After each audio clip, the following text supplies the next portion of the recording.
Chers auditeurs, bonjour. Vous êtes sur Radio Courtoisie dans le Libre Journal des Beaux-Arts.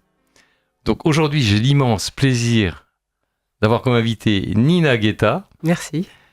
Thème de l'émission, Nina Guetta chante Barbara. Bonjour. Bonjour.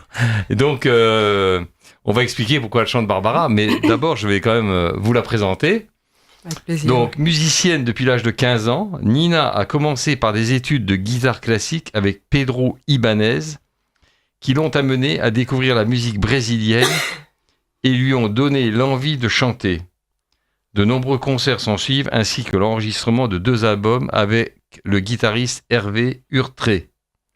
Je fourche pas sur le nom. Non, D'accord. non, voilà, ça. donc Nina a commencé la musique à l'âge de 15 ans.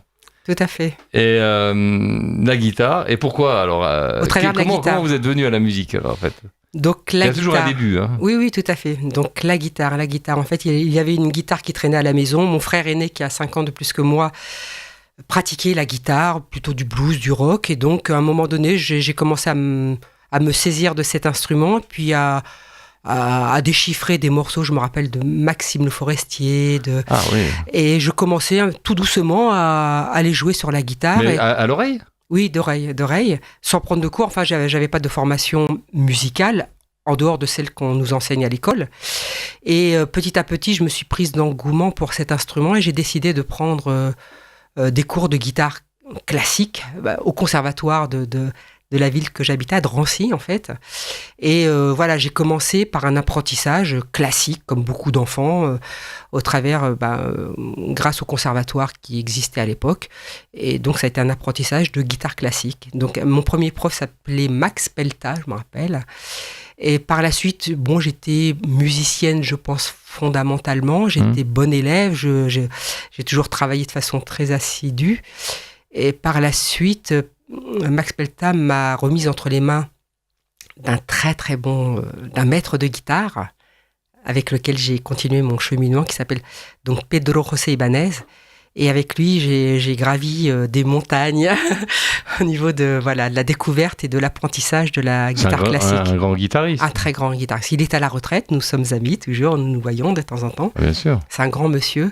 Et c'est un maître de guitare qui est connu, des guitaristes classiques, c'est un nom qui est, c'est une personne. Le nom me parlait. Alors, il ne faut pas confondre avec Paco Ibanez, mais c'est Pedro José Ibanez, mais en fait, c'est un très très grand guitariste classique. Voilà, donc j'ai fait tout un apprentissage de guitare classique et nous avons été amenés à faire des stages de guitare, de musique en Espagne. Enfin, on a traversé des. C'est arrivé très vite, ça? De l'âge de 15 ans, l'Espagne, c'est arrivé à quel âge? À 20 ans? Oui, c'est arrivé plutôt au-delà de 20 ans, effectivement. Donc c'est rapide quand même. Oui, tout à fait. Mais il faut jouer tous les jours. Il faut jouer tous les jours. De toute façon, c'est pas une contrainte quand on aime. Oui, tout à fait. C'est un besoin. C'est ça. C'est un besoin. Donc j'avais la chance de pouvoir m'exprimer sur mon instrument de musique afin de faire passer toutes les émotions qui nous traversent dans la vie, surtout quand on est adolescente, qu'on rentre dans une vie qui est tout sauf calme et assez tumultueuse. Donc le fait d'avoir la chance, comme tout artiste, je ne suis pas exceptionnel, je suis comme beaucoup d'artistes qui se saisissent de leur capacité à exprimer leurs émotions au travers d'un art, quel qu'il soit. La peinture, le sport aussi, pourquoi pas. Le sport, tout à fait. Le sport, et moi, ça a été la musique. Et donc, effectivement, j'ai eu la chance d'être inspiré par cet instrument. En fait, ce qui compte, c'est la passion. C'est la passion. passion. On a de la chance d'avoir une passion. C'est la chance. On a de la chance d'être habité par une passion. Est-ce que tout être humain a une passion cachée? À savoir. Parfois elle est bien cachée. Elle est bien cachée, allez, profond. Mais on peut se découvrir à tout âge, en fait. Oui, non, mais effectivement. Mais en fait, c'est la passion qui anime. Ah oui, tout à fait. Le besoin de pouvoir pratiquer son art, quoi. Oui, en fait. tout à fait. Et effectivement. Sans passion, il n'y a rien, quoi. Eh ben, c'est vrai que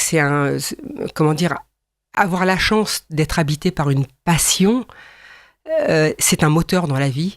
Et ça nous permet de gravir aussi des montagnes. Ça vous permet d'avancer, d'avancer, oui. Et puis d'y croire. Ça stimule. Il y a toujours une très bonne énergie qui existe. Et comment dire c'est une chance. C'est une chance parce que tout le monde n'a pas de passion. De la passion de la musique. Tout le monde n'a pas de passion. C'est une chance dans la vie d'être habité par une passion parce que je le ressens de cette façon-là. Après, pourquoi, pour quelle raison, j'en sais rien. Mais moi, ça m'a permis effectivement, au travers de la musique, de rencontrer pas mal de personnes. Et au travers de l'apprentissage de la guitare classique et de toute la pratique, j'ai été amenée à rencontrer des musiciens férus de guitare, et notamment férus de guitare brésilienne. Alors, la guitare brésilienne, quelle est la différence avec ce que vous avez appris en fait? Eh bien, en fait, c'est pas les mêmes accords. Non, c'est un univers. Donc déjà, l'instrument lui-même est différent? Non, c'est la musique brésilienne, la façon qu'ont les Brésiliens de chanter, de s'accompagner à la guitare. C'est un univers qui m'a progressivement enveloppé et qui a pris la place sur la guitare classique. Sur la guitare classique, en fait, parce que il faut passer quand même par la guitare classique au début, quoi. Alors moi, je ne jouais pas de guitare. Disons que l'apprentissage, la découverte de la rencontre avec ces musiciens de musique brésilienne m'ont donné envie de chanter, en fait, parce que en fait j'avais un timbre de voix qui était bien adapté à la musique brésilienne, au timbre de musique brésilienne telle qu'on les entendait, et c'est une musique qui me bouleversait particulièrement. Et donc, je me rappelle notamment à l'un des stages de guitare, il y avait un ami, Angelo, qui jouait quelques morceaux de musique brésilienne que j'avais en tête, et je me suis mise à les chanter avec lui, et ça a été le départ. C'est là que le chant est venu. Parce qu'avant, il n'y avait pas de chant. Non, avant, il n'y avait pas de chant. Et pourquoi vous avez commencé à chanter? Eh ben, c'est comme toute envie. Ouais, c'est un besoin qui s'est installé petit à petit et qui m'a permis d'exprimer encore autre chose. Et par le biais de la voix. Et donc, j'avais pas pris de cours de chant. Il y avait tout un apprentissage. Et je me rappelle que cet ami Angelo m'a dit à un moment donné, il serait bien que tu prennes des cours de chant, parce que j'avais aucune... Vous n'avez jamais pris de cours de chant? Donc, à l'époque, quand j'ai commencé avec Angelo, je n'avais pas du tout d'apprentissage du chant. Et donc, c'est lui qui m'a fait rencontrer ma première prof de chant, qui a été une prof de chant classique, Catherine Napoli, je me rappelle. Et donc, j'ai appris régulièrement, sur tout mon parcours musical autour du chant, qui a pris le dessus sur toutes les autres passion, en fait. J'ai régulièrement pris des cours de chant classique, principalement classique, avec différents professeurs. Donc là, c'est compliqué, là, quand même. Oui, mais après, c'est une technique. Il faut savoir poser sa voix, mais après, les aigus, les bas. Ça se travaille comme tout instrument, c'est-à-dire quand c'est un instrument de musique, la voix. Oui. Donc, quand on a la chance d'être accompagné par des bons professeurs, et qu'on est assidu et qu'on travaille aussi, parce que il faut travailler, mais c'est un plaisir que de travailler aussi quand on est animé par cette passion. Et donc, c'est petit à petit, ma voix s'est développée, et c'est conforté. Donc, je suis mezzo-soprane. Et voilà, donc au niveau de mon timbre. Et je me rappelle de la réflexion que je me suis faite à l'époque quand j'ai suivi ces cours de chant classique. J'ai des cycles de 2 ans, 3 ans à chaque fois avec les professeurs avec lesquels qui m'enseignent le chant. Je me suis dit, là, j'ai fait un parcours avec cette prof-là. Il faut que j'arrête parce que j'ai pas envie de trop m'épurer la voix, qu'elle devienne trop classique. Je veux garder mon identité et mon timbre. Donc, ça a donné toutes les fondations. J'ai eu ce réflexe-là et ça a donné les fondations pour déjà poser la voix, la développer. Et c'est une excellente technique. Alors ça, le chant, c'est une chose. L'instrument, c'est une chose. Mais pour accorder les deux, c'est encore autre chose. Oui. Alors c'est encore une autre démarche. Hein. Alors je joue pas. Je joue très rarement. Je chante très rarement en m'accompagnant parce que avec la guitare. Vous accompagnez pas vous à la guitare? Alors à certains moments j'ai commencé à m'accompagner, mais le problème que j'ai avec la guitare, c'est que lorsque je joue de la guitare sur scène, je suis prise d'un trac terrible. C'est vrai? Qui n'est pas celui que je ressens quand je chante. J'ai toujours le trac quand je monte sur scène. Mais je me rappelle qu'au travers des récitals de guitare classique que j'ai pu faire, pour moi, ça a été les plus grandes frayeurs de ma vie. Parce que, bon, il fallait travailler, mais j'avais toujours peur du trou de mémoire au niveau de l'interprétation des morceaux que je jouais. Et j'étais toute seule sur scène. Et vous n'aviez pas de partition? Non, vous apprenez par cœur les partitions. Oui. Et je jouais toute seule. Et donc, ça fait partie des... Toute seule sur scène? Oui, devant un public important? De taille relativement moyenne, importante. Oui, mais c'est pas mal quand même. Oui, tout à fait. Mais cette peur-là n'a pas été présente de cette façon-là au travers de la pratique du chant. Parce que d'ailleurs, quand je chante, je ne suis pas toute seule. Donc, je suis accompagnée de musiciens. Il y a des musiciens. Et rien que cet environnement, cette protection. Cette amitié qui se tisse avec les musiciens fait que même si le trac est là et que j'ai dans le trac, en fait, ce que j'appréhende à chaque fois, c'est le trou de mémoire, en fait, parce que j'apprends toutes mes chansons. Pour moi, il est important de pouvoir se détacher du texte et de ne pas avoir... Ça peut arriver. Oui. Donc mais je suis beaucoup plus solide psychologiquement au travers de la pratique du chant sur scène que je ne l'étais au travers de la pratique de la musique, enfin la guitare classique, en fait. Voilà. Donc du coup, effectivement, cet aspect-là étant beaucoup plus confortable et très très très satisfaisant de chanter, d'être accompagné par des super musiciens. Donc ça a pris le dessus sur mon parcours musical, en fait. Voilà. Donc là, c'était la chanson brésilienne. Oui, la chanson brésilienne. Qui a duré combien d'années? Ouf, elle dure encore. Elle dure encore? Ah oui, elle dure encore. En fait, pour la petite histoire, j'ai rencontré mon mari Hervé Hurtré en 91 donc ça remonte à un certain temps. Il y a quelques années, quoi. Il y a quelques années pour former un trio de musique brésilienne. Ah oui, donc lui, il est guitariste. Il est guitariste. C'est un autodidacte et c'est un très bon guitariste. Et donc, on a commencé à jouer ensemble en trio avec un bassiste.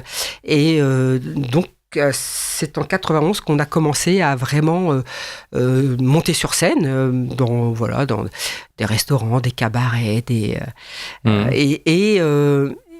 entre-temps, en fait, je m'étais constitué un très très gros répertoire de musique brésilienne, car j'étais absolument passionné par cette musique. C'est une musique qui me plaît beaucoup. Qu'est-ce qui vous passionne dans la musique brésilienne? C'est la fête, Alors, c'est la saudade, comme on dit. Il y a un sentiment permanent qui émane de cette musique quand on l'écoute. C'est la saudade. Cesaria Évora, quand vous... Alors, Cesaria Évora, c'est le Cap-Vert, c'est encore différent, mais il y a des ponts entre le Brésil et le Cap-Vert en termes de musique. Mais c'est une chanson, c'est une musique qui est très langoureuse, et beaucoup de nostalgie, beaucoup de soleil aussi, beaucoup de lumière. Et cet idiome, le brésilien, le portugais brésilien, est une langue qui me plaît beaucoup, en fait. Donc j'aimais beaucoup prononcer cette langue. Et donc, à l'époque, pour la petite histoire, quand j'ai commencé à apprendre des textes... C'est déjà une langue qui chante un peu. Hein. Oui, qui est extrêmement chantante. Mais j'apprenais les textes des chansons que je voulais interpréter de façon absolument phonétique. Je ne comprenais rien du tout. Je ne comprenais... Et j'ai appris les textes, mais sans rien comprendre. C'était comme ça. Et après, au départ. Ah oui, au départ. Et après, non. Après, j'ai eu la possibilité de me procurer tous les textes et après, je me suis mise à apprendre, à comprendre. C'était pas difficile, l'intonation de dire les mots, je pense que j'avais le portugais, c'est quand même pas évident. Hein. Je pense que j'ai fait beaucoup d'espagnol. J'étais assez féru de langue hispanique, en fait. Ouais. Donc, je pense que j'avais le bagage qui me permettait de pouvoir apprendre ces langues de façon confortable. Parce que moi... Oui. Non. Ça serait plutôt... le français, l'anglais, quoi. Voilà, mais bon, c'est classique. Alors, je chante en anglais, mais j'ai pas un très bon accent. C'est classique. Hein, voilà. Oui. Mais effectivement, le brésilien, c'est une langue qui est merveilleuse, qui est chantante, c'est chantant, parce que moi je suis allé beaucoup en Espagne. Ça fait quand même pas mal d'années. En déjà. Espagne, c'est encore autre chose.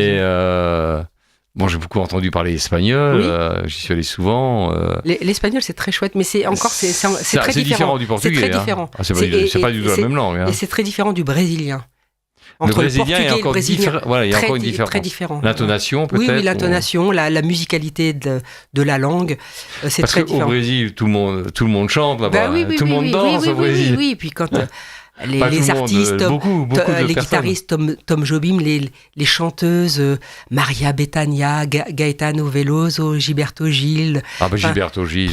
Enfin bon, c'est quand même. C'est très bon ça. Oui. Je connais bien. Ouais. C'est une musique qui est absolument merveilleuse et qui est effectivement très ensoleillée, très chaleureuse, très lumineuse. Voilà, donc effectivement, je me suis engouffrée dans cet univers. Et donc au départ, c'était donc tes concerts. Et après, il y a eu des albums de fait. Brésil. Oui, donc parce qu'avec donc Hervé, mon mari, on joue en trio, puis petit à petit, notre formation s'est étoffée avec un super saxophoniste qui s'appelle Didier Forger et un batteur qui s'appelle Vincent Legris. On a formé un quintet. Vous avez un vrai orchestre. Un véritable orchestre. Et donc, on était amené, car on baignait vraiment dans cet univers, on a été amené à réaliser des concerts de musique brésilienne avec danseuses, capoeiristes, tout ça. Enfin bon, c'était extraordinaire. C'était très, très festif. Et les répétitions se passaient où? Chez nous, parce qu'on a... À la maison? Oui, à la maison. Vous avez un studio d'enregistrement? Oui, on a un studio, en fait, disons qu'on a acheté notre maison autour de sa structure qui nous offrait un sous-sol de 25 mètres carrés tout à fait dédié à notre studio de répétition, quoi. Donc effectivement on répétait à la maison, voilà. Et puis après effectivement on a décidé de faire un album, et donc ces deux albums qu'on a fait, Aquarela do Brasil et Viramundo, nous en fait dans le groupe personne n'est d'origine brésilienne, mais nous avons tous des influences diverses et variées et des amours de la musique diverses et variées. Donc, nous sommes saisis de cette musique et nous l'avons interprétée aussi à notre façon. Nous l'avons jouée à notre façon. Donc, ce ne sont pas des albums purs de musique brésilienne comme je comprends bien. À l'image. Il y a votre patte aussi. Voilà. Donc, c'est vraiment une interprétation et c'est très... C'est ça qui est intéressant, en fait. Oui, c'est très intéressant. C'est pas copier-coller, quoi. Oui, c'est très intéressant. Et donc, ils sont disponibles sur toutes les plateformes aussi. Enfin, voilà. Donc, ils ont été distribués et ils sont disponibles donc sur ça, toutes les plateformes. Donc, ça, c'est les deux premiers albums de votre carrière musicale. Oui. Oui. C'était en quelle année, ça? Voilà. Après 91. Oui, bien sûr. Je crois que Viramundo, je crois que c'était en 2010. Ah oui, bon, c'est pas si... C'est pas si vieux. C'est pas si vieux que ça. Hein. C'est pas si vieux que ça, mais ça commence... Hein. Oui, bon, tout énorme, à fait. Hein. Oui. Et Aquarela do Brasil, c'était bien avant. Voilà, donc... voilà l'histoire, voilà le parcours qui m'a amené au chant et donc à l'apprentissage du chant techniquement et à la pratique de la musique brésilienne qui a définitivement orienté ma façon de chanter. Mais il y a eu alors l'album c'est Aquarela do Brasil. Do Brasil. Oui. Donc ça c'est le premier album. Oui. Donc là il y a votre mari qui joue là. Sur les deux albums c'est Hervé, mon mari, qui joue effectivement. Viramundo. D'accord. Et là, magnifique, donc c'est magnifique. Alors, c'est des compositions à vous ou Non, c'est des interprétations. Des interprétations. Oui. Donc, ce sont des titres avec votre patte, quoi. Voilà. Oui, tout à fait. On est bien d'accord. Et après, après la musique brésilienne, un jour, il y a eu la chanson française. C'est arrivé comment, ça? C'est arrivé. Parce qu'en fait, vous connaissez la chanson française, c'est sûr. Hein. Oui, mais je la pratiquais pas. En fait, j'entendais, mais j'avais pas envie particulièrement de la chanter. En portugais. Oui, je chantais en portugais principalement. C'était obsessionnel. Je n'avais envie de chanter qu'en portugais, enfin qu'en brésilien. Voilà. C'était comme ça. Oui, tout à fait. Incroyable. Ouais. Et donc je chante. Enfin, on pratique toujours. On est artiste du Club Med avec mon mari, donc on voyage dans des villages, on pratique la musique dans des soirées privées, dans différents contextes. Vous êtes connu maintenant quand même. Je sais pas ce que ça veut dire d'être connu, mais non, peu importe. Mais effectivement, on a un métier, on a un bagage et ce qu'on fait, bon, tout est relatif, hein, mais c'est très intéressant. Là, vous pouvez faire maintenant un concert. Ah oui, sans problème. Ça dure combien de temps un concert? Bon, 2 heures. 1h30. Enfin, un concert, c'est 1h30, 1h15, 1h30. Puis après, quand on joue dans des soirées, bon, c'est différent. Ça peut être plusieurs fois, 1 heure. En fait, ça dépend de la structure de la soirée. Donc quand vous jouez, il y a un guitariste, contrebassiste. Alors, bassiste ou contrebassiste parfois. Un bassiste aussi? Non. S'il y a contrebassiste, il n'y a pas bassiste. Ah, d'accord. Voilà, donc batteur, guitare, basse, batterie, voix et sax. Voilà, piano, quand on joue. Ça nous est arrivé de jouer avec un pianiste, mais donc principalement le quintet qu'on avait, c'était cette structure-là. Et puis sinon, on est très autonome. Enfin, ça, c'est quand on faisait des concerts avec le quintet, mais sinon, on est très autonome avec mon mari Hervé et on joue en duo, principalement au Club Med en fait, et parfois en trio. Donc on est très très autonome et on se connaît bien. Donc lui à la guitare. Qui fait tous les arrangements et moi au chant, donc voilà, donc c'est donc on joue maintenant principalement en duo tous les deux parce que c'est beaucoup plus facile de décrocher des contrats en duo aussi. C'était difficile aussi aussi, hein, il y a le contexte actuel et surtout c'est beaucoup plus facile à mettre en place et on est au niveau de la logistique peut-être. Oui, au niveau de la logistique et puis voilà, et puis après tous les musiciens au fil du temps ont pris des chemins différents, donc même si nous sommes toujours amis, mais après voilà, des fois il y a des séparations qui se font, voilà, tout à fait. Mais donc nous on continue toujours à jouer en duo et ça fonctionne. Enfin bon, tout est relatif. Ça fonctionne bien. Ça fonctionne très bien. Ça fonctionne très bien parce qu'il y a, oui, parce qu'il y a une véritable symbiose entre lui et moi. Enfin, donc et puis il y a le fait de se connaître et de savoir de quelle façon l'autre va réagir, comment il interprète, tout ça. Donc c'est un véritable duo, c'est une véritable. Et alors, symbiose. en fait, après, vous êtes intéressé à la chanson française. Oui, parce que effectivement. Comment c'est venu ça? Alors, disons que au travers des soirées qu'on faisait, on nous a demandé parfois d'ouvrir notre répertoire et de ne plus faire que de la musique brésilienne. Donc ça m'a obligé à me sortir de ma zone de confort parce que moi j'étais bien dans cet univers de musique brésilienne, mais donc pour répondre à la demande il n'y avait pas le choix, puis, comme je voulais chanter de plus en plus, donc petit à petit on a intégré dans notre répertoire de la variété internationale, de la chanson française. C'est la première fois que j'ai intégré enfin de la chanson française dans mon répertoire et donc c'est venu de cette façon-là et donc les premiers thèmes qu'on avait commencé à interpréter étaient des thèmes Sous le ciel de Paris, Hier encore d'Aznavour, La Bohème, des chansons bien connues qui traversent le temps et qui sont toujours aussi appréciées, tout à fait, quelles que soient les générations. Et donc petit à petit, ça m'a plu. Il y a eu un déclic. Il y a un déclic et puis ça m'a petit à petit. Et puis je me suis rendu compte que je prenais de plus en plus un immense plaisir à chanter en français, ce que je ne faisais pas. Pas du tout. Que je ne faisais pas. Voilà. En concert, non. Voilà. Et je me suis réapproprié. Je sais pas pourquoi. C'est ainsi va la vie. Mais donc j'ai pris un plaisir de plus en plus grand à enfin chanter en français. Et je me suis rendu compte que au travers de l'usage de ma langue natale, eh bien, la façon d'exprimer les émotions et de chanter était différente. Le portugais. Différente. Parce que le portugais, c'est pas ma langue natale, donc je la maîtrise pas comme ma langue natale. Non, et donc, pour la transmission des émotions, l'interprétation des textes, je me suis rendu compte que j'y prenais de plus en plus de plaisir. Et là, je m'oriente. Donc, ça s'est mis en place petit à petit. Et donc là, je privilégiais un répertoire de chansons françaises parce que c'est un chemin qui s'est progressivement dessiné, dans lequel je me suis engouffré, qui est le mien actuellement. Et attendez, je reçois un message. Alors, je le lis. Bonjour madame, connaissez-vous cette grande dame, Maria Grueza? Creusa, oui, tout à fait. Tout à fait. En fait, alors, dites-moi, oui, parce qu'effectivement, dans les albums mythiques de musique brésilienne qui ont été ceux que j'ai achetés à l'époque, il y avait un album avec Maria Creusa. C'est qui cette dame ? C'est une chanteuse. Une chanteuse. Et donc, elle était. Je connais pas. C'est pour ça que je pose la question. Oui. Donc, elle faisait partie des premiers albums que j'ai achetés de musique brésilienne que je me suis procuré et que je me suis repassé en boucle de façon permanente. Donc c'était bien. Oui. Et donc c'est vraiment l'anthologie de la musique brésilienne. Ah, et donc voilà, tout à fait. Donc vous la connaissez. Oui. Bah en fait, j'ai toujours ces albums à la maison.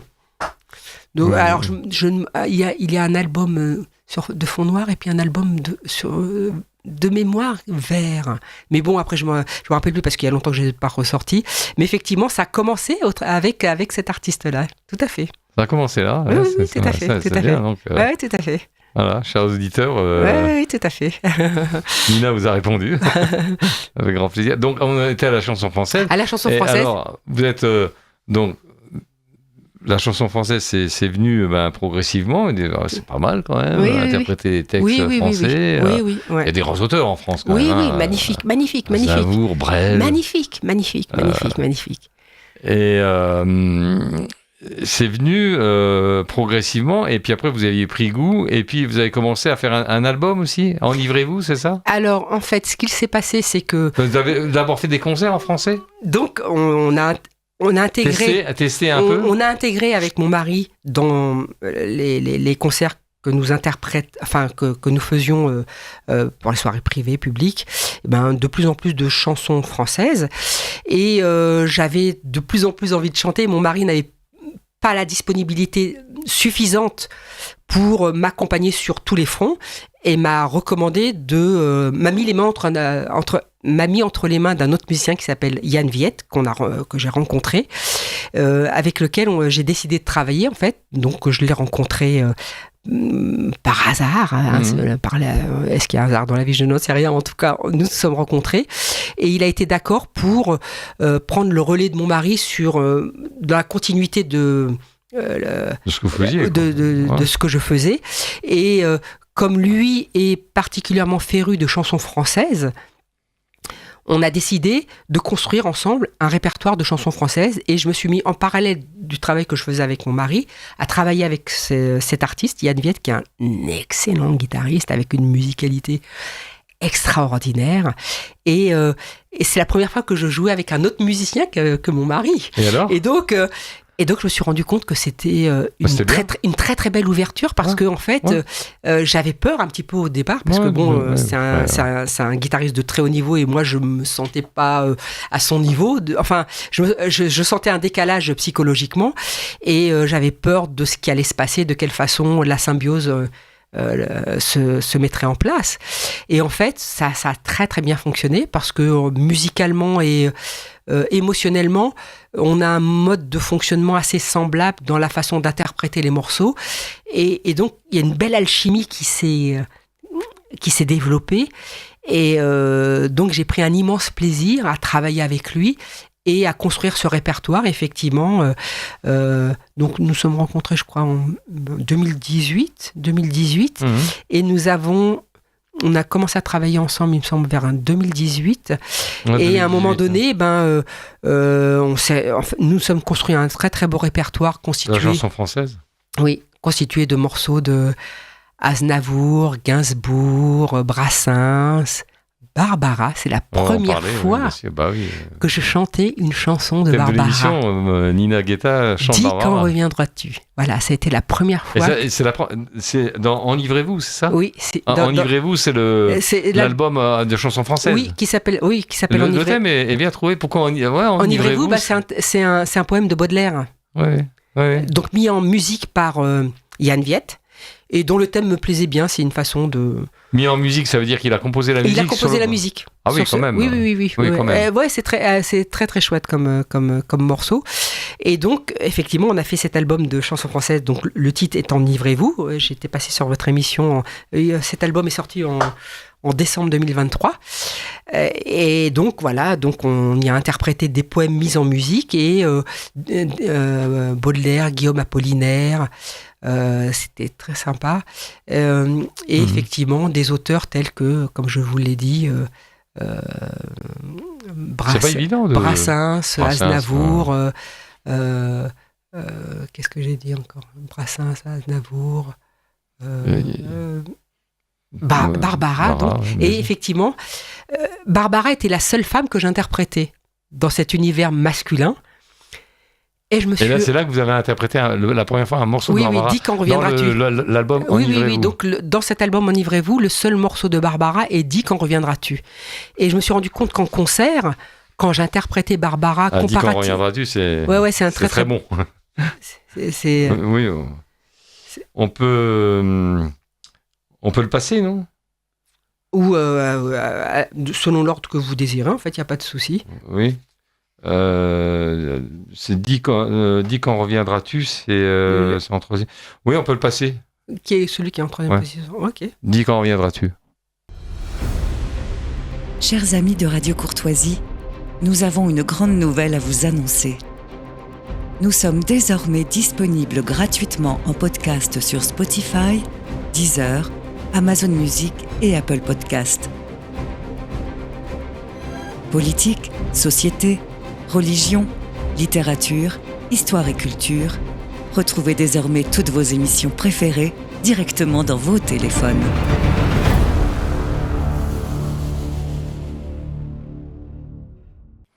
Dans le Libre Journal des Beaux-Arts. Donc aujourd'hui, j'ai l'immense plaisir de recevoir Nina Guetta.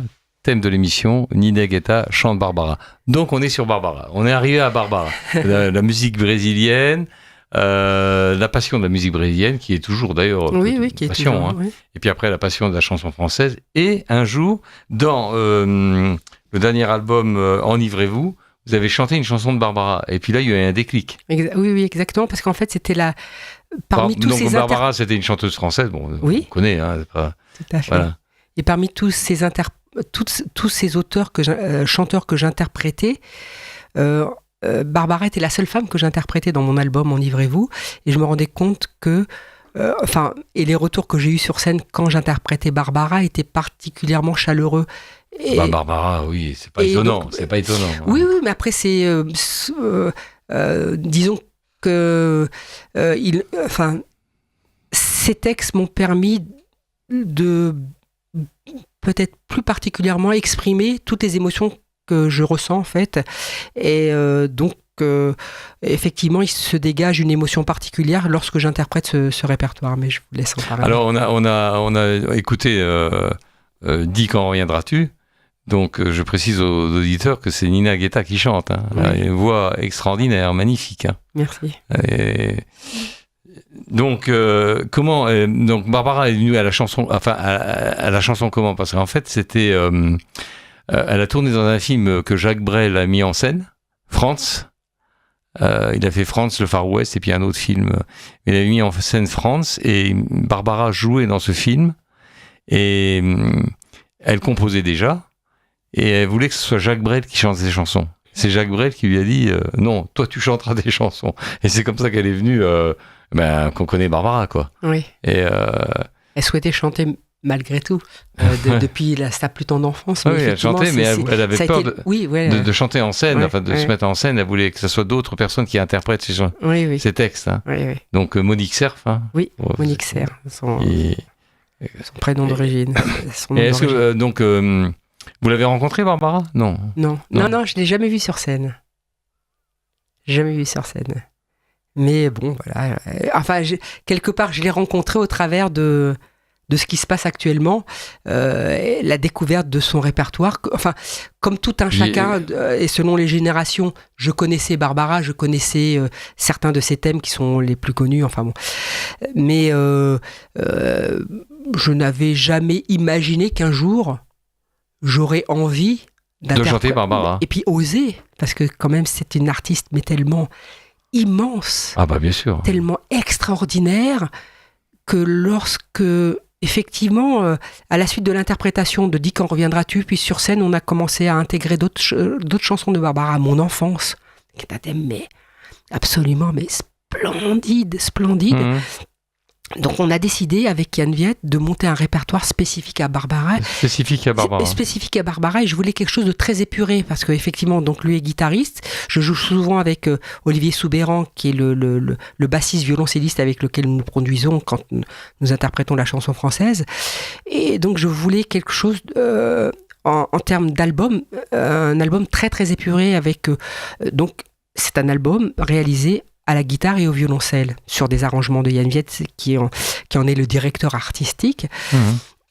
Et donc, c'est comme ça que cette aventure a pris forme, et je me suis petit à petit mise à découvrir des textes de Barbara que je ne connaissais absolument pas. Ah, vous ne les connaissiez pas du tout? On connaissait l'Aigle Noir, on connaît la petite cantate, mais sinon les autres, mon enfance, je ne connaissais pas, Drouot, même, les titres m'interpellaient, mais je ne les connaissais pas plus que ça. Et donc, on a sélectionné petit à petit un certain nombre de titres qui constituent l'album, donc 15 titres dans l'album, qui sont absolument splendides, mais que j'ai découvert et qui me donnent... c'est une nouvelle aventure pour moi que maintenant d'interpréter ce répertoire-là, car c'est une aventure, hein. Oui, c'est une aventure, et puis... interpréter Barbara... Oui, puis oser, comme je le disais, est-ce que je ne sais pas où je m'engage, mais après la passion et le désir prenant le dessus, je me dis on y va, et ça a été un pur bonheur que de construire ce répertoire. Et maintenant, sont toutes magnifiques, ces chansons. Elles sont magnifiques. Et là, donc il y a une quinzaine de titres qui composent l'album, et je continue à en apprendre d'autres, car c'est un réservoir inépuisable de textes, mais plus splendides les uns que les autres. La musique, les textes. La musique. Et c'est donc, une très bonne pianiste. Oui, et nous l'interprétons. C'est encore... Nous ne refaisons pas du Barbara, car ce n'était pas du tout le désir que de reproduire... on ne peut pas reproduire du Barbara, de toute façon, c'est hors de question. Donc, on ne se positionnait pas sur ce terrain-là, mais c'était s'approprier les textes et la musique, et les interpréter à notre façon. Et donc, pour pouvoir me détacher le plus possible de la façon qu'avait Barbara d'interpréter ses chansons, en général, j'écoutais ses chansons 1 ou 2 fois pour mémoriser la mélodie. Et après, je laissais de côté, je ne voulais plus du tout écouter Barbara chanter ses chansons pour ces textes-là, pouvoir me les approprier et que ce soit votre personnalité qui ressorte. Oui, effectivement, que ce soit mon filtre émotionnel qui me permette de le restituer à ma façon. Alors, quelle est votre technique pour apprendre des textes et puis après les chanter, quoi, en fait comment vous faites je ne sais pas comment je fais. Mais je veux dire, en fait, il faut apprendre le texte. Oui, j'apprends les textes. Et après, vous allez sur scène, vous n'avez pas le texte devant vous, vous les apprenez par cœur. Non. Oui, et vous apprenez combien de chansons par cœur? Une vingtaine? Là, en fait, si je compte toutes les chansons que je connais par cœur en intégrant les musiques brésiliennes, comment vous faites pour retenir tout ça? Après, chacun exerce sa mémoire sur des sujets qui lui sont propres. Donc chacun... je trouve ça assez fabuleux quand même. Oui, mais après, c'est un exercice en fait. C'est un exercice. Plus on apprend, plus j'apprends des textes, plus il m'est facile de les apprendre et de les retenir. Donc... pour l'instant, ça fonctionne comme ça. C'est une mécanique, en fait. C'est une mécanique, ouais, c'est une mécanique. Donc, les premiers concerts, j'avais effectivement les textes sous les yeux, mais en fait, comme filet de secours, mais je me rendais compte que je pouvais pas les regarder pendant que je chantais parce que ça me déconcentrait.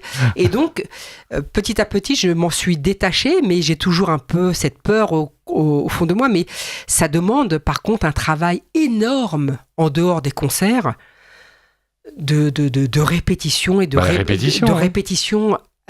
Ça combien d'heures de répétition par jour? Alors ça dépend. Enfin, quand il y a des concerts, effectivement, il y a un travail beaucoup plus intensif qui se met en place régulièrement, tous les jours, de façon quotidienne. Puis après, quand il n'y a pas de concert tout de suite prévu, c'est le travail plutôt de la voix que je... technique de la voix. C'est a cappella, alors? Oui, mais sinon, en fait, on a notre studio de répète à la maison, donc maintenant, souvent, je répète en étant amplifié, parce que le son de la voix amplifié est différent du son simplement a cappella. Et donc, ça permet d'entendre mieux ce qu'on est susceptible de produire sur scène, en fait. D'accord. Donc effectivement, je me repasse son répertoire en boucle de façon permanente. Ce serait mentir que de dire que je le fais de façon quotidienne, mais très très très très souvent, et parfois même quand je fais beaucoup de marches, le long de la Marne, en fait, des marches solitaires parce que j'aime bien, et je me repasse les morceaux de Barbara, je les chante dans ma tête, pas que dans ma tête.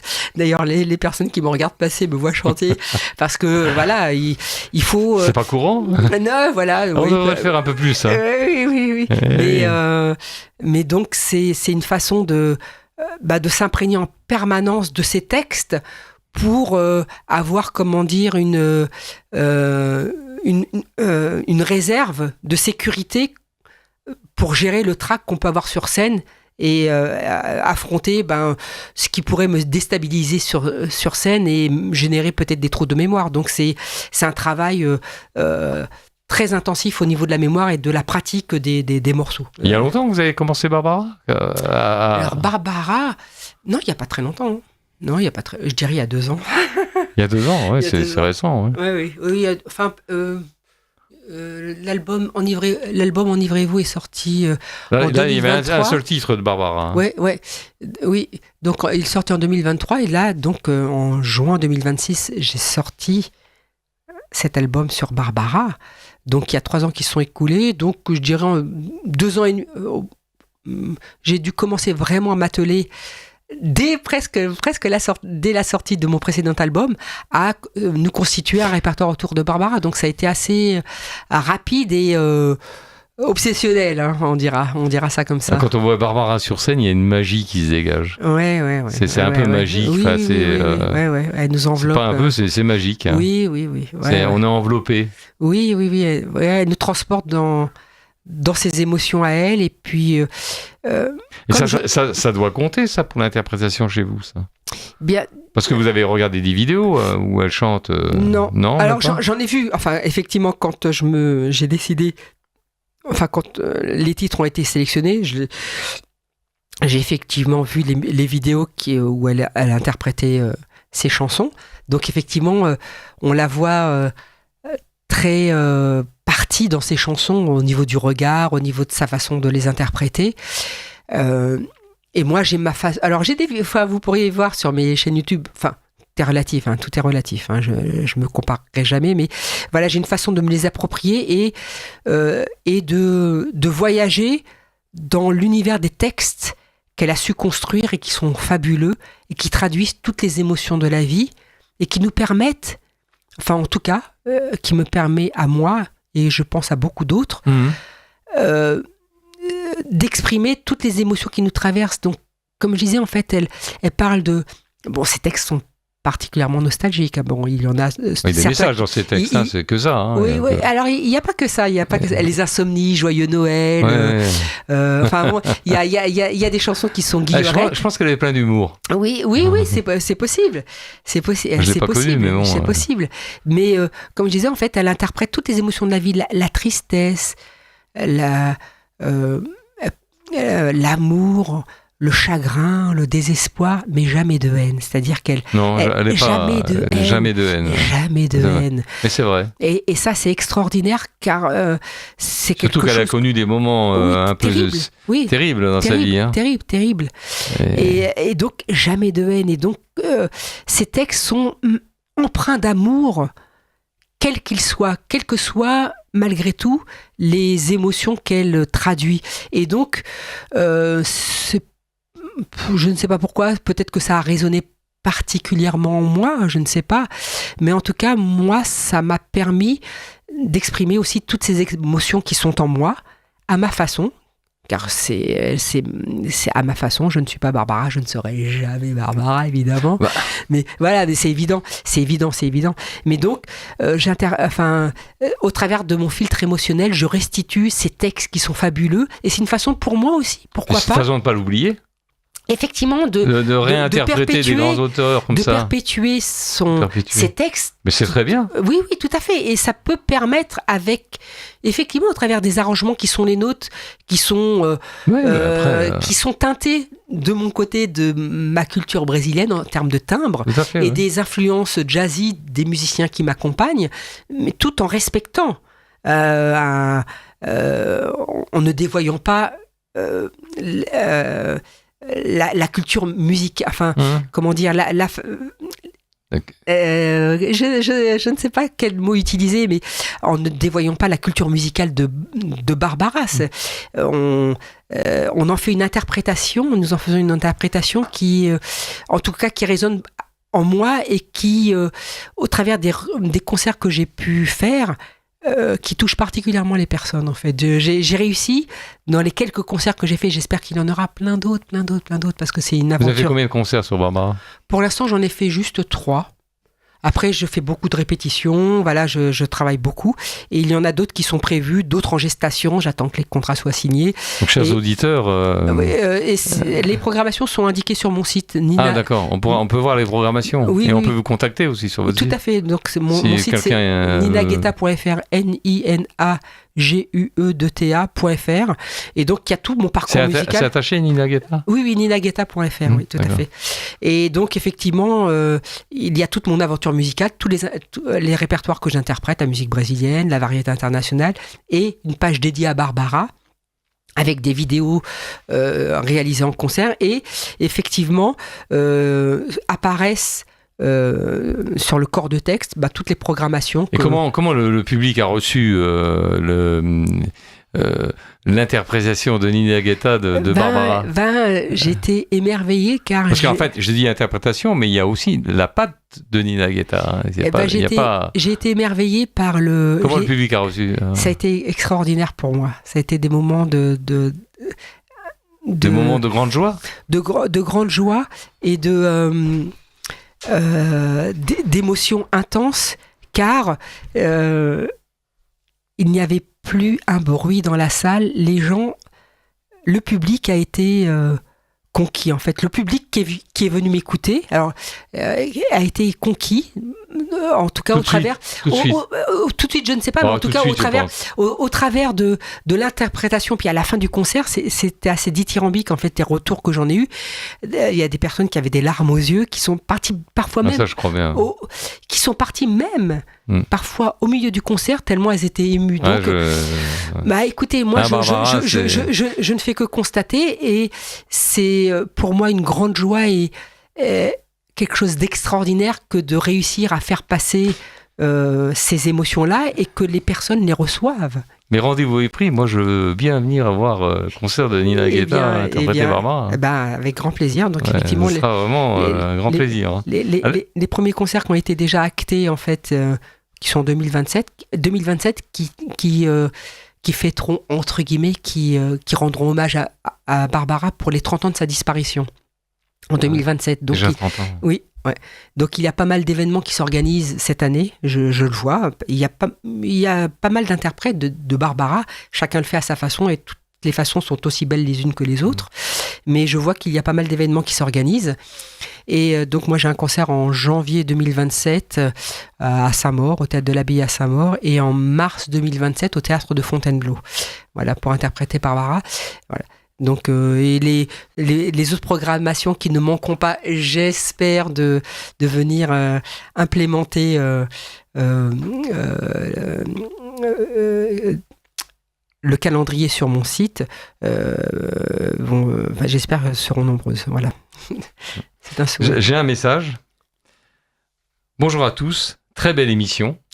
Merci beaucoup. Merci beaucoup. Merci beaucoup, Nina. Barbara, alors la question, Barbara a-t-elle chanté Paris? A-t-elle chanté Paris? Barbara a-t-elle chanté Paris? Je ne sais pas. Je ne sais pas. J'avoue ne pas bien connaître son répertoire. On associe souvent Barbara à une voix fragilisée et souvent prête à se briser. ce qui accroît l'émotion chez l'auditeur. Qu'en pense votre invité ? Bien cordialement. C'est vrai que là. Merci déjà pour ce retour qui est touchant parce que effectivement, quand on écoute Barbara, c'est aussi le sentiment que j'en ressens. Cette voix à fleur de peau et effectivement, elle a eu elle a mis sa patte en termes d'interprétation vocale qui est unique et qui résonne avec tout un tas de vibrations et de fragilités qui permettent, de faire exploser d'émotions les textes qu'elle a écrits, en fait. Donc effectivement, cette façon qu'elle a de chanter permet encore plus de nous toucher personnellement au travers des histoires qu'elle raconte, c'est vrai. Mais et elle faisait la musique aussi, hein. Tout à fait. Et puis elle jouait très bien au piano. Ah oui, elle joue très bien au piano. Oui, tout à fait. Il m'arrive parfois aussi d'interpréter avec un pianiste. Et alors, en aussi. fait, dans une période de sa vie, quand il y a eu le sida qui est venu, la maladie du sida, elle, Barbara, allait faire des concerts pour le sida. Oui. Vous savez ça ? Oui. Oui. Elle était très engagée, en fait. Elle a fait ce qu'elle a pu avec les moyens qu'elle avait pour adoucir la peine des personnes qui souffraient. Ouais. C'était une très grande humaniste. Hein. Oui. Puis, je pense que c'est une très bonne personne. Oui, et je suis heureuse d'être rentrée dans cet univers. Et alors, rentrer dans cet univers, la question, vous interprétez Barbara. Comment expliquer ça ? Je vais prendre l'exemple quand on fait une copie d'un tableau. Tableau de Van Gogh ou d'un autre peintre, de Rembrandt, tout ça. On arrive à rentrer, quand on fait la copie du tableau, si on veut que la copie soit vraiment bien réalisée, hein, pas faire n'importe quoi, on arrive à rentrer dans l'univers du peintre et à s'imaginer sa vie. Est-ce que c'est la même chose quand on interprète Barbara ? Alors, mais c'est vrai, dans la peinture, c'est... Je comprends. Pour être en symbiose, en fait. Pour être en symbiose, par exemple, moi, il y a très longtemps, j'avais fait les prisonniers de Van Gogh, et quand on voit ce tableau, c'est extraordinaire. Moi, j'étais un peu comme vous, Barbara, j'étais scotché, quoi. Enfin, je veux dire, et j'ai fait cette copie, et je l'ai refait à 2 fois. Parce que la première fois, c'était pas... Et je voulais que ça soit vraiment, vraiment très ressemblant, quoi. Et je rentrais dans son univers, quoi. Il y avait un message entre Van Gogh et vous. Et moi qui passais, tout à fait, mais je ne peux pas expliquer. Hein, j'avoue que... et je pense que c'est pareil, là. J'avoue que l'image de Barbara est présente à mon esprit de façon permanente. Oui. Et je sais pas... Voilà combien de jours, voilà combien de nuits, voilà combien de temps que tu es reparti. Tu m'as dit cette fois c'est le dernier voyage. Pour nos cœurs déchirés, c'est le dernier naufrage. Au printemps tu verras, je serai de retour. Le printemps c'est joli pour se parler d'amour. Nous irons voir ensemble les jardins refleuris et déambulerons dans les rues de Paris. Je parle de Paris, là. Voilà, oui. Je parle de Paris, là. Sans vouloir, ouais. Oui, non, mais quelle voix, Nina, quelle voix, mais c'est extraordinaire. Quand on rentre dans ces textes, moi, quelque part, je m'immerge dans les tableaux. C'est fabuleux. Dans les tableaux qu'elle a su. C'est un tableau, en fait. Oui. C'est un tableau qu'elle fait. Et je laisse libre cours à mes émotions. Alors, j'ai une façon d'interpréter. Certains m'ont dit « Ah, tu en fais trop ». Il y a certaines chansons qui me procurent un peu de colère dans l'interprétation. Par exemple, Soleil Noir, qui est une chanson terrible et tellement transposable à ce que nous vivons actuellement dans le monde. Il y a des messages quand même dans ces chansons. Hein. Oui, tout à fait. Et donc, quand je les interprète, quelque part, moi, il y a une colère qui émane de moi, maîtrisée parce que le tout est de pas exploser de colère en public non plus, mais je fais ressentir en fait une émotion qui est très très forte et donc j'ai une façon, je me suis approprié ces textes avec ma personnalité puis ma façon de les restituer. Donc effectivement il y a des chansons qui sont empreintes de nostalgie, de tristesse, et on a tous des choses très tristes qui peuvent résonner en nous. La perte de parents, la perte d'être cher, et donc je pense à cette chanson, mon enfance. Oh, ma mère, où êtes-vous? Où êtes-vous donc aujourd'hui? Vous dormez au chaud de la terre, et moi, je suis venu ici pour y retrouver votre rire, vos colères et votre jeunesse. Et je suis seul avec ma détresse. Hélas, quand elle parle de ça, j'ai des images. J'ai des larmes. C'est des images, bien sûr. C'est terrible. Et donc, effectivement, j'ai trouvé dans l'univers de Barbara de quoi pouvoir épancher voilà, donc, en fait, on peut dire que une phrase d'une des chansons de Bernard Lavilliers, la musique est un cri qui vient de l'intérieur. Oui. Ah, c'est un peu ça. Heureusement qu'on a la possibilité de l'exprimer, ce cri, parce que s'il reste trop longtemps bloqué à l'intérieur de nous, ça peut faire du dégât. Oui. Voilà. Moi, on parlait d'amour, là, et je pense qu'on pourrait passer ma plus belle histoire d'amour. Oui, alors c'est le titre que j'ai donné à l'album, en fait, car voilà. Ma plus belle histoire d'amour. Voilà, donc effectivement, oui. Chers auditeurs, vous êtes sur Radio Courtoisie dans le Libre Journal des Beaux-Arts. Donc aujourd'hui, j'ai invité Nina Guetta, voix extraordinaire. Merci. Donc vous venez d'entendre une de ses interprétations de Barbara. Thème de l'émission, Nina Guetta chante Barbara, qui est d'ailleurs le titre de son album. Le titre de l'album, c'est Ma plus belle histoire d'amour. Ma plus belle histoire d'amour, c'est le titre qu'elle a, enfin voilà, qui est que j'ai voulu donner aussi à cet album. Qui intègre une quinzaine de chansons interprétées avec des arrangements originaux à la guitare et au violoncelle. Voilà. Donc je voulais juste faire une annonce, avant que je ne l'oublie, c'est pour une exposition de peinture à Chouzy-sur-Six, donc c'est à côté de Blois, et c'est la salle de la mairie à Chouzy-sur-Six. Et c'est une exposition de peinture qui a lieu du 3 septembre, qui commence le 3 septembre. Voilà. Et c'est donc Françoise Icard, que vous connaissez bien, à qui on passe un immense bonjour, qui organise cette exposition de peinture. Donc, chères auditrices, chers auditeurs, je vous invite à aller à Chouzy-sur-Six et à prendre des renseignements complémentaires pour cette exposition de peinture. Donc, je reviens vers Nina. J'ai coupé la parole. Je vous en prie. Voilà. Donc, Barbara, donc le titre de l'album, c'est Ma plus belle histoire d'amour. Nina Guetta chante Barbara, mais le titre, c'est Ma plus belle histoire d'amour, en fait. Ah oui. Voilà. Car c'est un titre, c'est un titre universel. Elle, en fait, elle a dédié cette chanson à son public qui l'ovationnait, qui lui a manifesté des preuves d'amour au travers de ce qu'elle-même donnait. Et donc, à la base, cette chanson a été écrite pour le public. C'est un message d'amour dédié au public. Voilà. Donc, c'est comme ça que je l'interprète aussi. Et on peut le dédier aussi à ses amoureux, évidemment, en parallèle. Ah oui. Bon, après, voilà, ça c'est... Tout à fait.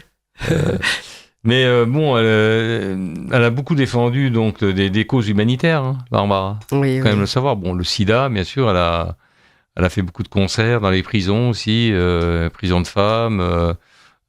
C'est bien quand même. Oui, franchement, oui. C'est, elle avait mais elle se mettait pas au devant de la scène. Lors de ces voilà, elle faisait ça. Oui. Ouais, en fait, quand elle faisait ses actions humanitaires, on ne voulait pas qu'on en parle. Oui. Ouais. Donc, elle était assez discrète. Oui. Ce qui est tout à son honneur.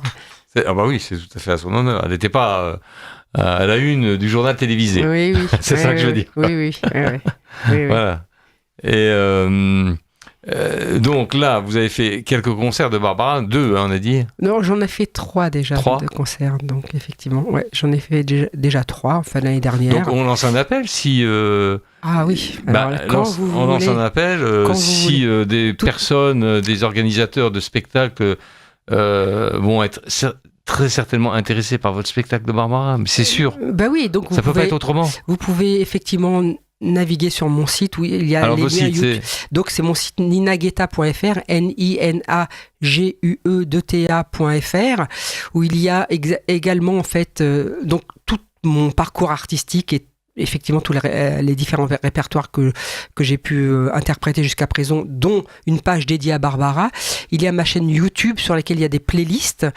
Il y a Vous avez une chaîne YouTube? Oui, j'ai une chaîne YouTube. Donc c'est Nina Guetta. Alors Nina Guetta, si on tape YouTube Nina Guetta, on doit tomber dessus. On doit tomber dessus, logiquement. On doit tomber dessus. Oui, bien sûr. Parce que je crois qu'il y a un suffixe dont je ne me souviens plus comme ça directement. Non, pas le nom. Mais donc il y a différentes playlists. Donc une playlist dédiée à Barbara avec des vidéos réalisées en concert. Voilà, et donc c'est l'album. Ma plus belle histoire d'amour est disponible d'ailleurs sur toutes les plateformes et chez les disquaires, disponible à la Fnac, à Spotify, Deezer, YouTube. Donc il peut s'écouter sans aucun problème. Et l'album physique peut être distribué aussi, car j'en ai fait un certain nombre. Des dédicaces Oui, je peux faire des dédicaces. Et effectivement, 2027 traduiront les 30 années de l'envol de la disparition de Barbara vers les étoiles, voilà, comme on disait. Donc pas mal d'événements s'organisent pour lui rendre hommage, chacun à sa façon, et toutes les façons sont plus belles les unes que les autres, car tout le monde peut y trouver sa place dans la façon de lui rendre hommage. Et me concernant, ça sera au travers de concerts de façon très très épurée, donc effectivement avec le trio, violoncelle, guitare violoncelle, et parfois j'interprète aussi au piano aussi, voilà. Vous faites du piano? Non, mais il m'arrive aussi de me produire avec un pianiste, Julien Coller, pour interpréter ce répertoire, car ça donne deux façons de pouvoir interpréter le répertoire, et ça permet de jongler aussi sur les disponibilités des musiciens qui m'accompagnent. Donc, Nina voilà. me donne envie de chanter. Je suis sérieux, hein, non mais je rigole pas, hein, c'est sérieux, hein, parce que j'aime beaucoup le chant, moi. Oui, bah c'est un bon outil, le chant, pour c'est thérapeutique. C'est thérapeutique. C'est thérapeutique, le chant. Ça procure un bien, mais immense, que de chanter. Et me concernant, ça me fait un bien immense, voilà, de chanter. J'en ai besoin. Et parfois, je casse les oreilles de mes accompagnants qui me disent donc je m'isole parfois pour chanter. Et je leur ai dit parfois, vous vous inquiéterez le jour où je ne chanterai plus. La question pour tout artiste, est-ce que la famille, elle suit derrière? Oui. Est-ce que vous avez c'est ça. Oui, un bon soutien familial? Oui, c'est super. Bon, déjà, vous avez un mari guitariste, hein, donc je pense que là, c'est gagné. Pas que guitariste, c'est un mari extraordinaire. Plus de 30 ans que nous sommes ensemble. Comment? Plus de 30 ans que nous sommes ensemble. Ah bah. Oui. Mais, et nos deux filles, tout ça. Non, oui, c'est de ce côté-là. Et vos filles, elles font... donc, elles, chacune sur leur parcours respectif. Voilà, des domaines un peu plus... Enfin, pas sérieux, mais très différents. Je préfère ne pas parler d'elles pour leur respecter leur parcours. Ouais. Mais... donc oui, je suis très soutenu par ma famille, oui. Non, ils sont fiers, en fait. Non, mais c'est important pour un artiste. Oui, tout à fait. Et c'est marrant de voir leur regard, parce qu'en même temps, même si je peux leur casser les oreilles parfois lorsque je chante en permanence, et là en ce moment je ne chante que du Barbara, donc ça tourne un petit peu en boucle. J'ai vu. Ça tourne un petit peu en boucle. Quelle voix. Mais... je ne sais plus ce que je voulais dire. Qu'est-ce que je voulais dire? Oui, donc... parler de la famille, quoi. Oui, donc effectivement, ils sont fiers de moi, c'est marrant. Ça me touche. Ça me touche. Minimum. Ça me touche d'avoir ce regard de leur part, c'est ce que je voulais dire, parce que... Bon, donc voilà, je vais pas m'apesantir plus que ça là, sur ce sujet, mais effectivement, ça me fait plaisir d'avoir ce regard de la part de mes proches et de tout ce qui est... liens charnels avec mon entourage, voilà. Et puis les amis aussi, voilà. Non, c'est agréable. Et puis je sens que il se passe, en tout cas sur le plan émotionnel, il se passe vraiment une histoire particulière avec ce trajet que j'ai emprunté en désirant interpréter Barbara. Je sais pas où j'irai, jusqu'où j'irai. peu importe, j'essaierai d'aller le plus loin possible. Je sens que je ne suis pas encore arrivé, mais je souhaite pouvoir interpréter ce répertoire, mais comme jamais dans ma vie, car en tout cas, il correspond actuellement à un désir émotionnel et d'interprétation qui surpasse tous les autres. Voilà, donc. Est-ce que ça surpasse la musique brésilienne? Je préfère les chansons. Oui. Ah, c'est vrai? Oui. Ouais, je préfère, même si j'ai toujours beaucoup de plaisir à interpréter de la musique brésilienne et la musique anglo-saxonne et espagnole, tout ça et tout, mais ce que j'interprète actuellement, c'est ça prend le dessus sur toutes les autres répertoires que je peux interpréter. Oui. Ah, d'accord. Ouais. Je voudrais, alors je veux pas ne chanter que du Barbara parce que son répertoire et effectivement les thèmes qu'elle décrit sont quand même tristes, sont émotionnellement, sont quand même assez bouleversants. Et j'avoue que ça me fait du bien. Je dirais que c'est plus bouleversant que triste. Ils sont bouleversants. Ouais, sont bouleversants. Triste, ouais. Et donc, quand j'ai fait quelques concerts autour de Barbara, ça me fait un bien inouï de chanter de la musique brésilienne. C'est pas pareil. Pour me gorger un peu de cette chaleur et de cette énergie. Enfin, j'aime bien effectivement naviguer entre ces univers qui me permettent d'extérioriser mon affect, en fait, tout simplement, que ce soit la tristesse, l'amour, la nostalgie, voilà, toutes ces émotions qui et pour le moment, il n'y a pas une autre artiste femme que j'ai envie d'interpréter. Oui. Non, c'est marrant. Vous n'avez pas regardé un peu Non, mais il y a pas mal d'amis qui me disent tiens, ça serait bien que tu interprètes ça. On vous l'a posé déjà. Oui, systématiquement. Je dis oui, je vous remercie du conseil, mais pour l'instant, j'ai envie d'interpréter que du Barbara. Donc, il y a plein d'artistes. On me dit Anne Sylvestre, ça serait bien. C'est magnifique. Mais il y a plein d'artistes qu'on peut interpréter, mais après, ça rime à quoi? Enfin, je peux pas. J'ai pas envie de me disperser. Vous avez envie de vous consacrer vraiment. Oui, j'ai envie de rentrer dans cet univers car celui-ci me correspond. Parce que vous n'êtes pas encore rentré totalement dans son univers à Barbara, peut-être. Je ne sais pas. Je ne sais pas. Je ne fais que suivre le désir qui s'est installé en moi que d'interpréter son répertoire et de le partager avec le public pour vivre ensemble des moments d'émotion intense. Et c'est ce qui se passe. C'est ce qui s'est passé actuellement sur les quelques concerts que j'ai pu faire. Et c'est quelque chose qui ne peut que s'agrandir et s'épanouir avec la pratique et la familiarisation de la pratique de ce répertoire sur scène, car c'est quand même pour moi émotionnellement c'est lourd, c'est dur. Je sais qu'à chaque fois, les quelques moments avant de rentrer sur scène, mais je ressens une douleur dans mon corps et dans ma tête en me disant mais je suis folle, pourquoi tu fais ça? C'est dur, j'ai peur, j'ai une peur terrible. D'interpréter Barbara? Oui, de rentrer sur scène et puis d'interpréter ce répertoire, car c'est... Parce que est-ce que quand vous avez pas, est-ce que quand vous en fait vous pensez à Barbara, vous la voyez elle sur scène? Non, je peux pas dire, mais je me sens investie. Enfin, interpréter Barbara, on peut pas mal. Enfin, c'est pas que je le fais bien, je pense bien le faire et très bien le faire, mais on ne peut pas mal le faire. Donc, non. S'engager sur scène auprès d'un public qui vient nous voir pour qu'on leur interprète un répertoire de Barbara, il faut que ce soit parfait. Il faut que ce soit magnifique. Il faut que l'émotion soit au rendez-vous et que la symbiose avec le public autour de ce répertoire soit là. Et donc effectivement, ça donne un cran supérieur sur le plan émotionnel au niveau du track, parce que cet enjeu, il est très, très important. Donc effectivement, c'est un élément qui, je pense, contribue à me terroriser avant de rentrer sur scène.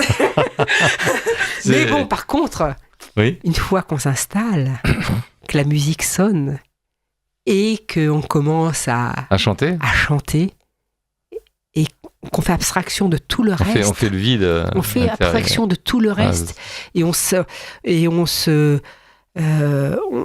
s'immerge dans cette bulle d'émotion au travers de chacun des textes. Et là, c'est un plaisir, mais extraordinaire. Qu'est-ce qui se passe là ? Ah, c'est extraordinaire. C'est indescriptible, extraordinaire. on peut pas le... Pour moi, ça fait partie des plus grandes joies de la vie que de faire ça. Il y a beaucoup de joie, il y a beaucoup de joie. Mais là, quand on arrive à exprimer ce qu'on a au fond de soi et de le communiquer avec le public et de continuer à perpétuer, en fait. Perpétuer, en fait. Ouais, j'ai une absence. Bref, Barbara, au travers de ses textes, c'est lui rendre hommage et lui rendre honneur.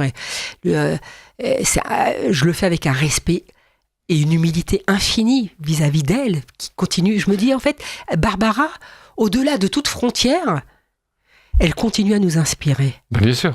Et donc, c'est extraordinaire. Enfin, cette personne est extraordinaire. Et donc, moi, je le fais en toute humilité, je le fais à ma façon. Mais venez écouter. La longue dame brune. Oui, la longue dame chanson brune. avec Moustaki. Oui. Ouais.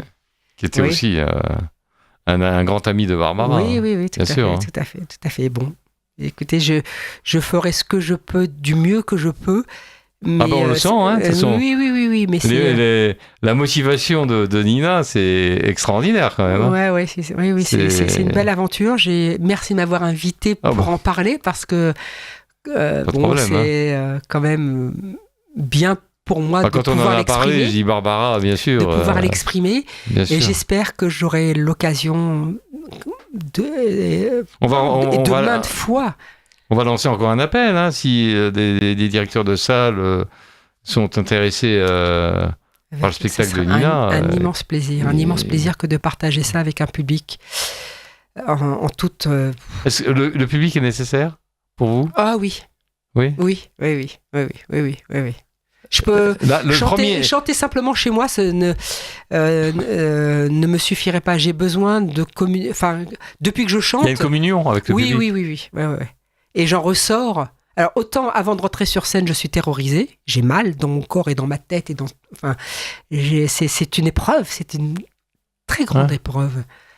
Mais quand le concert se passe et qu'il se termine, mais je suis je suis animée d'une énergie, d'une joie, d'une intensité incroyable. Et donc, je pense qu'on doit sécréter des endomorphines. Ça se voit, je vois là. On doit sécréter des endomorphines, et je n'ai qu'une envie, malgré la terreur d'avant la rentrée sur scène, je n'ai qu'une envie après, c'est de revivre ces moments-là, parce que on est sur une autre planète. Et à chaque fois, c'est un public différent. Oui. Il y a des réactions différentes. Oui. Mais le point commun il y a un point commun depuis que j'interprète ce répertoire autour de Barbara, c'est qu'il y a une bulle d'émotion et qui s'installe, bouleversante pour le public comme pour moi. Donc il y a quelque chose de très intense qui nous prend aux tripes, qui est là, qui est différent des autres répertoires que je peux interpréter, qui sont très très chouettes. Même au niveau de la musique brésilienne, il y a beaucoup de morceaux qui sont très très très très chouettes, mais c'est différent. On navigue sur d'autres émotions, sur d'autres vibrations. Mais là, dans le répertoire de Barbara, on s'enferme, le public et moi, dans une bulle imagée, parce que je fais vivre à ma façon, de façon très épurée. Je suis toute seule sur scène avec mes musiciens qui m'accompagnent, mais en toute sans s'imposer, mais avec leur talent extraordinaire qui me permet de faire résonner comme je désire les émotions qui traversent chacune des chansons. Mais voilà, c'est très épuré en fait, la façon que je conçois de restituer ce répertoire et de l'interpréter sur scène. C'est voilà, je suis sur scène, toute seule, entourée de mes musiciens, et on partage ça avec le public. Et alors, on disait la longue dame brune, elle était toujours habillée en noir en fait. Oui. Et je trouve que toujours habillée en noir, son piano noir, vous voyez avec les touches blanches, et puis son visage, l'essentiel est dit. Oui. On va Alors, à mais ça, l'essentiel. c'est Barbara. Et moi, C'est Barbara. je ne ressemble Et ça absolument va, pas à Barbara. Non, mais ça va. Je veux dire, c'est sa tenue vestimentaire, son physique, le piano. On contribue à... Oui, Je trouve que ça va bien avec ses textes. Tout à fait, avec ses textes et sa musique. Tout à fait. On la verrait pas habillée autrement. Bah, on la verrait pas habillée avec bleu, vert. Non, mais on l'a apprise comme ça, on l'a découverte comme ça. Donc, elle nous a entraînés dans son univers avec cette façon de se positionner, de s'habiller sur scène, cette élégance, cette... Elle était très élégante, hein, oui, bien sûr. Oui. Bien Donc, sûr. moi, sur ce plan-là, sur scène, ça sera tout à fait Quand différent. elle jouait dans le film de Jacques Brel, France, elle était aussi habillée de cette façon, sur la plage, là, à un moment donné. Tout à fait, cette longue silhouette, tout de noir vêtue, avec cette élégance, donc moi, elle le portait bien. Oui, elle le portait bien. Donc, effectivement, moi, ça sera un autre en fait, c'est un tout, visuel. En fait. quand elle chante, habillée comme elle habille le piano, les touches du piano blanches et noires, son visage blanc. C'est un portrait en soi-même. C'est un portrait en soi-même. Et déjà, rien que cette image nous fait penser à elle. Elle va à l'essentiel. Oui. Elle va à l'essentiel, elle ne fait pas de fioritures. Hein. Enfin, je ne pense pas que c'était le personnage à faire qui allait à l'essentiel, en fait. Et on le sent dans ses textes, hein. Sa musique aussi. Hein. Alors moi, je ne m'interdis pas de mettre de la couleur. Je ne sais pas. Je vais effectivement le vivre à ma façon. Parce que c'est votre personnalité. Non, mais il faut garder votre personnalité. Tout à fait. Bah oui, on ne veut pas du copier. Oui, tout à fait. Parce que tout le monde, ça n'a pas de sens, quoi. Oui, tout à fait. On ne va pas imiter Barbara. Non. C'est pas le but. De toute façon, je ne suis pas du tout structuré et formaté de cette façon-là. Donc, ça sera effectivement avec ma façon d'être. Mais bon, c'est... je vous promets que dans les... Enfin, je vous promets, on ne sait pas de quoi la vie sera faite, mais je vous promets de vous emmener dans un voyage empreint d'émotion lorsque certains auditeurs auront l'occasion de pouvoir assister à mes concerts qui j'espère qu'il y aura beaucoup d'auditeurs qui seront de concerts. plus en plus nombreux, j'espère. Bien sûr. On ne sait jamais, on verra si les étoiles à un moment donné... Donc actuellement, ce qu'on retrouve dans les bacs, c'est la musique brésilienne. On trouve dans les bacs les 4 albums en fait. Aquarela. Alors Aquarela do Brasil et Viramundo, les 2 albums de musique brésilienne sont uniquement numériques, donc sont sur les plateformes. Voilà. D'accord. Et Enivrez-vous, mon album de reprises de chansons françaises dont je vous ai parlé, et mon album dédié à Barbara qui est sorti au mois de juin, là, Ma plus belle histoire d'amour, sont disponibles aussi chez les disquaires, à la Fnac, tout ça en fait. On peut se le procurer. Et dans Enivrez-vous, c'est vous avez interprété quelle chanson? J'ai interprété Hier encore, Sous le ciel de Paris, Les amoureux des bancs publics.